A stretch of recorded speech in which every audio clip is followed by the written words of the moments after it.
Ramadan itu yang menandakan kenabian, kenabian dan kerasulan baginda Rasulullah Sallallahu Alaihi Wasallam. Dan ketika itulah Rasul resmi menjadi nabi, utusan kepada umat manusia. Bagaimana kita mempelajari Al-Quran? Pak RW nanti tolong ingatkan waktunya, Pak RW. Waktu saya sudah 15 menit, Pak. Jadi 3 kali 15 menit cukup, Pak, ya? Insyaallah. Ada rumah makan dan buka lagi, Pak. Aduh. Iya. Oke, sorry. 3 kali 15 menit aja, insyaallah. Nanti 5 menit terakhir ada yang mau bertanya, ada kuis. Ada kuis, ya. 2 untuk wanita, 1 untuk perempuan, 1. Boleh untuk bapak-bapak, boleh untuk anak.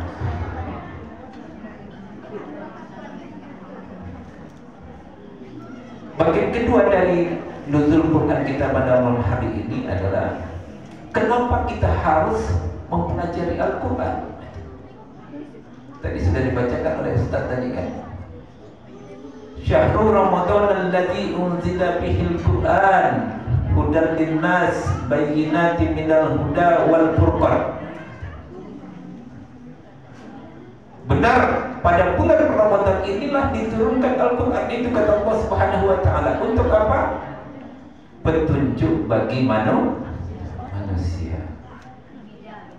Hudan linnas bayyinatin minal huda wal furqan. Kemudian antara petunjuk satu dan yang lainnya saling menjelaskan. Tidak ada bertentangan mulai dari surat Fatihah, surat Al-Baqarah sampai surat An-Nas. Di dalam Al-Quran itu satu pun tidak ada yang bertentangan, baik makna dan tujuan dari Allah menurunkan Al-Quran itu. Karena dia menjadi petunjuk manusia. Dengan diberi petunjuk Al-Quran itu, niscaya manusia bisa membedakan yang hak dengan yang batil. Ya. Kemudian as-siddiq lawannya adalah kadzab, gitu ya. Siddiq lawannya ada kadzab. Orang jujur lawannya pembohong, bukan itu? Ya. Kita benar, ada teman kita suka berbohong, suka nggak dibohongin? Pak RW suka nggak dibohongi warga Pak RW? Dibohongi RT aja nggak suka, Pak, ya? Nah, dibohongi camat apalagi dibohongin orang nomor 1 gitu.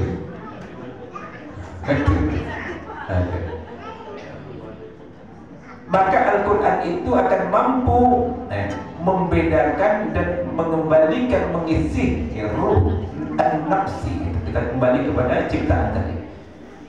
Setelah jasad kita diciptakan, Allah menciptakan ruh, dan ruh itu Allah ciptakan amat sempurna. Kalau bukan karena ada ruh di dalam jasad kita yang ganteng dan elok, gagah perkasa ini, ya, maka bangkai kita itu, ya, tidak disebut an-nas, tidak disebut manusia.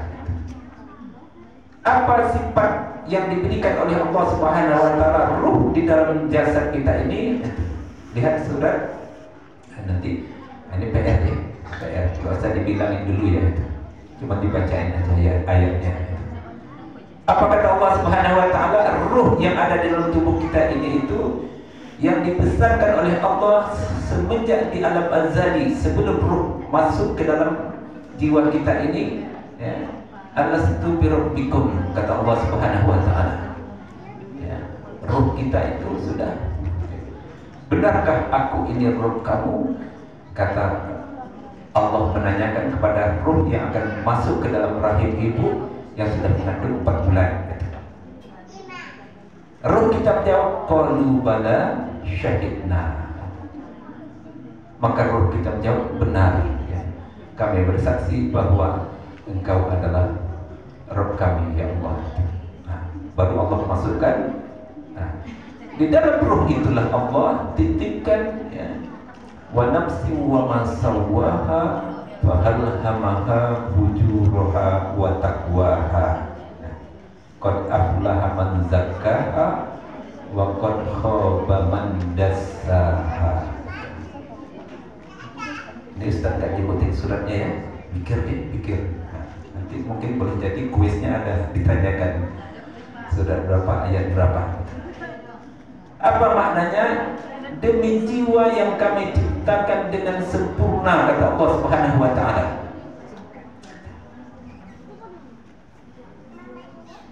Maka kami ilhamkan di dalam jiwa, di dalam ruh itu, kata Allah Subhanahu wa ta'ala, dua pilihan setelah kita masuk ke dalam tubuh manusia. Sifat fujur yang pertama, yang kedua sifat takwa. Apa itu fujur? Fujur itu tempat berkumpulnya segala keburukan, perilaku buruk, dusta, kemudian suka memfitnah, suka menggosip, dan suka mencuri, segala macamlah keburukan. Itu namanya berkumpul dalam fujur itu. Dan sebab awal fujur itu, kata Rasulullah SAW, adalah al-kazab. Ini maksud ini kaji buat orang tua nih, anak-anak mendengar, tadi anak-anak yang mencatat. Kebohongan dan kedustaan itulah yang membuat seseorang masuk ke dalam lingkaran fujur itu. Wa'alaikum kazab, kata Rasulullah SAW. Atau wa'iyakum al-kazab, jauhilah oleh kamu sifat bohong itu, sifat dusta itu. Kenapa? Karena wa innal kadzaba yahdi ilal fujur. Sesungguhnya orang yang suka berbohong atau perilaku suka berbohong itu akan mengantarkan dia dalam kelompok orang-orang jahat, penipu, kemudian maling, mengambil hak orang lain. Nah, itu dalam sifat fujur itu. Wa innal fujura yahdi ilan nar.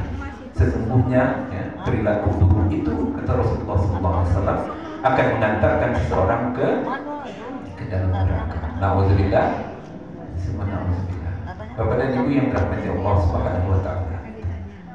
Ini kajian supaya merangkum saja.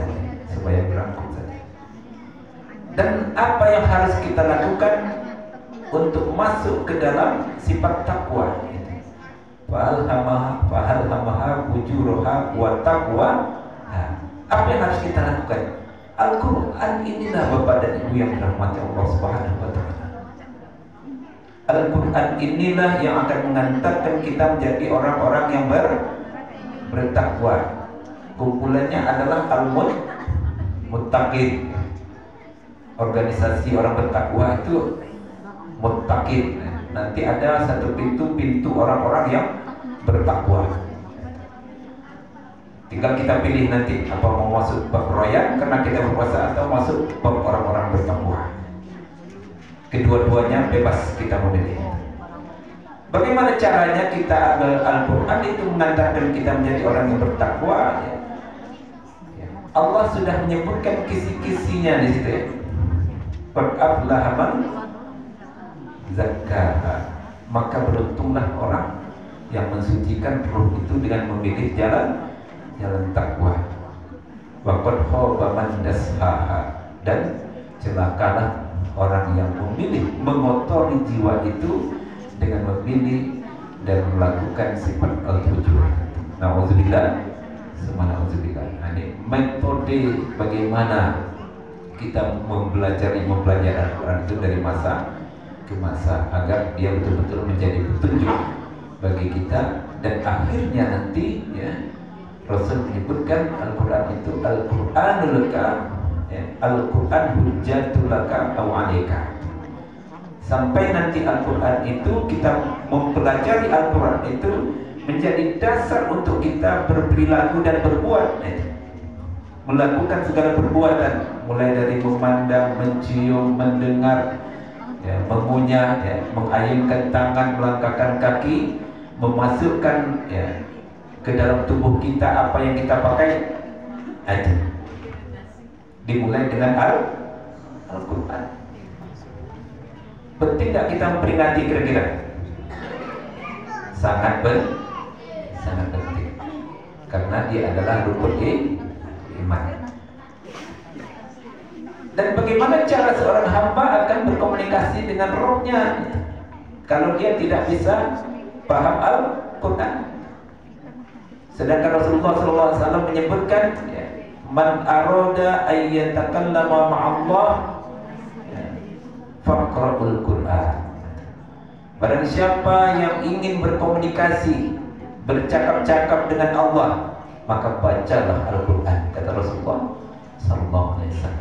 Jadi memang begitu kita memegang Al-Quran, dan memegang Al-Quran ini kalau dia komplit 30 juz, tidak boleh dipegang dalam kondisi tidak berwudu. Nah, lihat surat Al-Waqi'ah ya.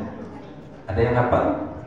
Janganlah pegang Al-Quran ya, kalau kamu dalam tidak keadaan bersuci.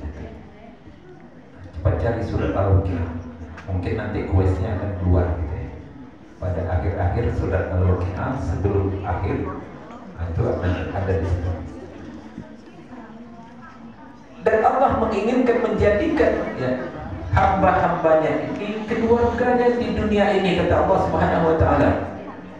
Satu ketika Rasulullah SAW berkumpul di tengah-tengah sahabatnya, Rasul menanyakan, apa yang ditanyakan Rasulullah SAW? Arabtum ahlullah fil ardi. Tahukah kalian keluarga Allah di bumi? Sahabat itu bingung, masa Allah itu kan Esa. Maka Rasul dijawab oleh para sahabatnya, Allah wa rasulahu ya'lam. Maka Allah dan Rasulnya yang mengetahui itu. Allah, kata Rasulullah SAW, keluarga-keluarga Allah di muka bumi itu adalah ahlul Qur'an, orang-orang keluarga, kakek, nenek, bapak, ibu, tante, teteh, kakak, adik, semuanya membaca Al-Quran. Itu yang disebutkan ahlullah fil ardi, kata Rasulullah SAW. Dan kenapa kita harus membaca Al-Quran? Pahalanya sangat besar, Bapak dan Ibu yang dirahmati Allah Subhanahu wa taala. Man qara'a harfan min kitabillah, kata Rasulullah SAW, barang siapa membaca satu huruf saja dari kitab Allah Al-Quran itu hasanah, mendapatkan kebaikan. Wal hasanatu asyara amsalihah, dan satu kebaikan itu akan dibalas oleh Allah Subhanahu wa taala 10 kebaikan. Betul, Bu?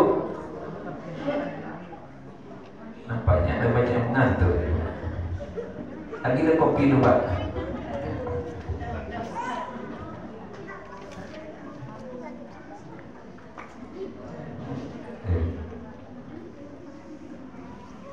Apa, Bu? Satu kebaikan, satu huruf, satu kebaikan dibalas 10. La aqulu alif lam mim harfan, dan aku tidak mengatakan alif lam mim itu satu huruf, kata Rasulullah SAW. Walakin alif harfan, akan tetapi alif itu satu huruf, lam harfan, lam itu satu huruf, wa mim harfan. Nah, kalau dalam ilmu marf, dalam bahasa Arab itu apa yang dimaksud dengan alif lam mim, ada 4 di situ. Kemudian ada tanda tasdid dan sebagaimananya, itu menunjukkan bahwa huruf itu berlebih. Kalau kita baca alif itu 2 harokat, betul, Bu? Berarti 2 huruf. Coba kita hitung pahala hari ini. Lam itu berapa harokat? 4 lazim, dibaca 4 harokat sampai 6 harokat, berarti 6 huruf. Kemudian din alif lam, ada tasdid lagi di situ. Tasdid itu juga hukumnya ya, minimal dibaca 4 harokat dan sampai 6 harokat. Sudah berapa huruf? Huruf lam din. Alif lam mim. Itu coba ada berapa huruf itu? Alif 2, lam 6, ya, mim, ya, mimnya 6 karena ada tasdid. Nah, jadi sudah berapa huruf waktu kita membaca alif lam dan mim itu? 2 tambah 6 8, tambah 6 lagi, tambah 6 lagi, karena ada tasdid di situ 24. Nah, dikalikan 10. Begitu Allah besarnya faedah dan pahala orang yang membaca Al-Quran, meskipun dia baca malam ini alif lam mim, alif lam mim, alif lam mim. Nah itu kenapa kita harus membaca Al-Quran. Kelanjutannya kata Rasulullah SAW, kenapa kita harus membaca Al-Quran? Faqra'ul Quran, kata Rasulullah SAW, fa innahu ya'ti yaumal qiyamah syafi'an li ashabihi.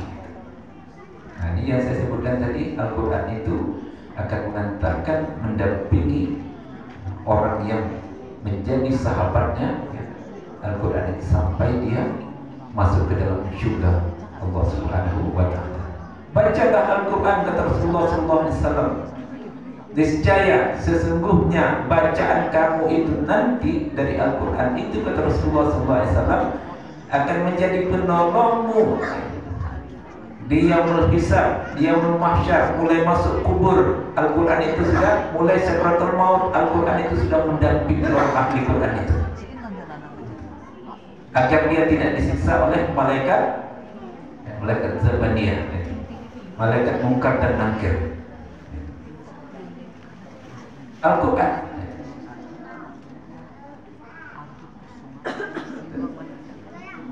kepada orang-orang yang menjadi sahabatnya. Nah kalau hari ini kita banyak membaca HP, kira-kira di HP kita itu apa isinya Pak Ketua? TikTok, apa lagi? WA, ya, Facebook, ya, apa lagi? IG, ya. IG itu singkatan apa? Instagram, bukan ini, iming-iming gorengan, bukan. Instagram. Yang mengerikan lagi, begitu kita membuka TikTok, nongol, namanya iklan. Apa iklannya? Bisik-bisik aja Pak. Kalau sudah tua jangan khawatir, katanya. Ya. Kalau iklan itu yang mempesona kita Pak, habis bacaan Al-Quran kita Pak, habis bacaan Al-Quran kita. Ini realita yang kita hadapi hari ini. Ya. Dan itu bagian dari perangkap syaitan agar kita jauh dari Al-Quran. Kalau kita tidak didampingi oleh Al-Quran, ya, dari sakratul maut sampai ke alam kubur sampai yaumul hisab nanti, maka jadilah kita kelompok syaitan. Na'udzubillah. Na'udzubillah. Bapak dan Ibu yang dirahmati Allah Subhanahu wa taala, sesi ketiga terakhir, bagaimana agar Al-Quran keluarganya satu masuk ke dalam kita, metode pengajarannya yang benar itu. Tidak pandang tua. Kalau metode ini ya, dilakukan oleh kita semua itu. Ini Syekh Shaltut, ya, salah seorang rektor Universitas Al-Azhar, menemukan rumusan untuk Al-Quran itu menjadi pedoman hidup dan menjadi bacaan yang sempurna dalam kehidupan kita. Nah, yang pertama, Ya, tadi sudah jelas dari umur 0 begitu roh masuk ke dalam rahim ibu mulai bergerak, ya. Nah, ketika itulah, ya, jasad yang ada di dalam rahim ibu itu sami'an namanya, Bu. Memperdengarkan Al-Qur'an, sami'an, memperdengarkan kalimat-kalimat thayyibah, bacaan hadis, bacaan Al-Qur'an. Metode pertama, dari sampai umur 2 tahun, sami'an, perdengarkan anak kita itu dengan bacaan Al-Qur'an. Setelah dia bisa berkomunikasi, berbicara, ma makan, ma minta, itu umur 2 tahun. Kadang-kadang anak ada yang cerdas, dia sudah bisa, ya, menerima perintah gitu. Ini yang buruk, ini yang tidak. Maka ketika itulah kita memulai dengan metode Iqra, baca, membaca, kenalkan huruf demi huruf Al-Qur'an itu. Huruf demi huruf Al-Qur'an itu diperkenalkan kepada anak-anak kita itu. Itu metode. Yang berikutnya tadabbur. Sudah banyak yang ini udah paham nampaknya nih Pak, ya. Sudah banyak yang paham. Alhamdulillah gitu, ya. Alhamdulillah. Yang pulang duluan, yang belum makan silakan Bu, nggak apa-apa. Insyaallah yang tinggal di sini sampai ditutup pengajian itu menjadi ahlul Quran dan menjadi keluarga Allah di muka bumi. Amin. Allahumma amin.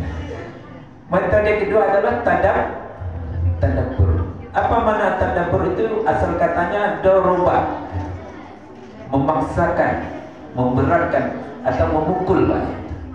Ingat ada yang pernah mengaji dulu sama guru di kampung, Pak, ya, pakai rotan, Pak, ya. Itu paha, ya. Kalau nggak hafal siap-siap paha atau tangan kita dipukul. Ini metode. Kalau sekarang kita kena KD undang-undang kekerasan dalam pendidikan, Pak, ya. Ya, tidak boleh memukul anak didik hari ini tuh terjebak. Itu salah satu perangkap setan agar anak kita tidak, ya. Sedangkan metode yang benar itu adalah tadabbur, memaksakan anak kita itu agar hafal dan memahami huruf-huruf, ya, kata demi kata Al-Quran itu. Itu dengan tadabbur. Metode ketiga adalah dengan tadarrus.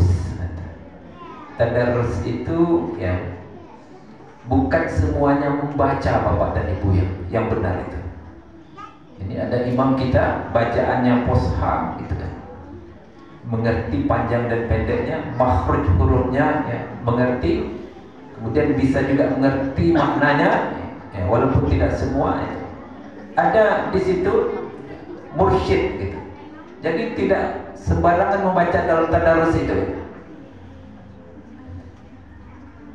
Imam atau, ya, seorang alim dia membaca, yang lainnya menyimak. Setelah menyimak bacanya, tahsinnya sudah benar, ya, imam ini menjelaskan alhamdulillahirabbil alamin, artinya ini gitu.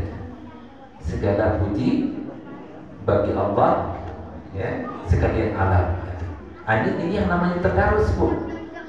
Yang selama ini kita, ya, setelah tarawih tadarus katanya kan. Tapi mengajinya sendiri. Nah, kemudian metode berikutnya adalah talaqi. Nah, talaqi ini pilihlah sekolah-sekolah, ya, sekolah-sekolah perguruan tinggi, ya, di mana di situ ada, ya, mengajarkan Al-Quran, memperdalam Al-Quran. Bukan tidak boleh menuntut ilmu lain, bukan. Tetapi Al-Quran ini sangat penting. Begitu dia masuk dalam kehidupan kemanusiaan, ya, dia membutuhkan bekal sehingga dia memilih jalan takwa dan menghindarkan jalan fujur. Apabila dia menjadi pemimpin, seorang yang paham Al-Quran ini dengan talaqi yang benar, ya, minimal tadarusnya benar, mustahil ada korupsi, mustahil ada korupsi.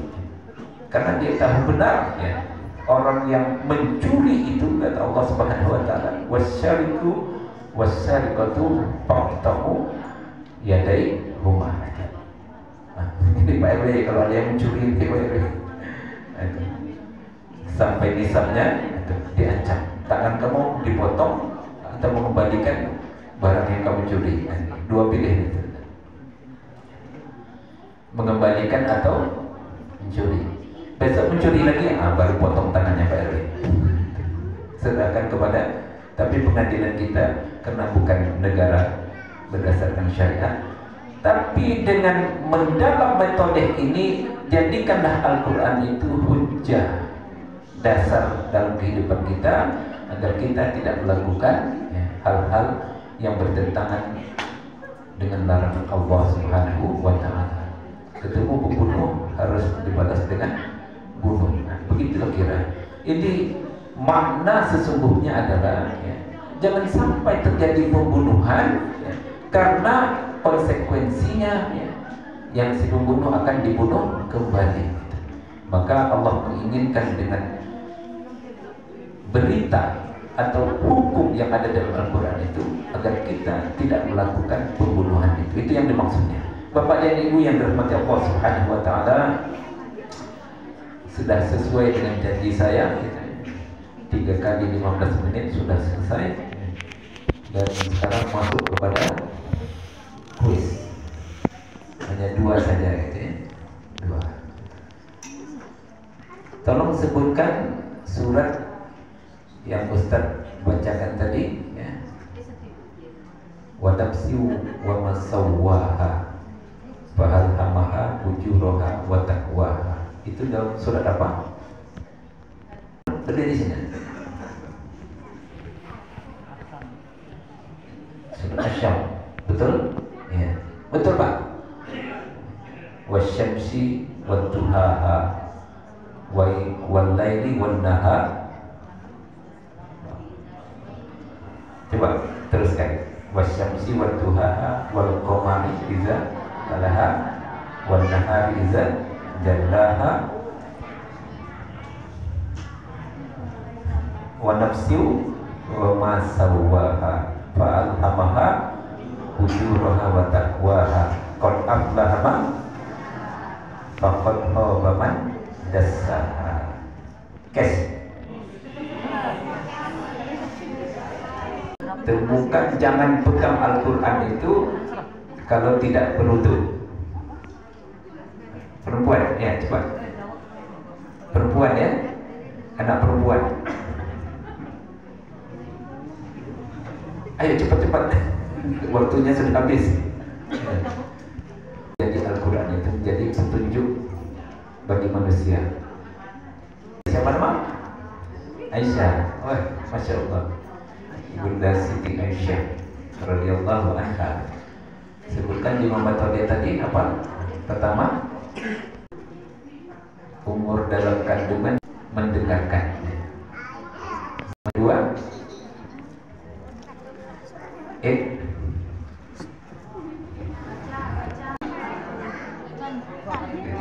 keberanian yang bertampil.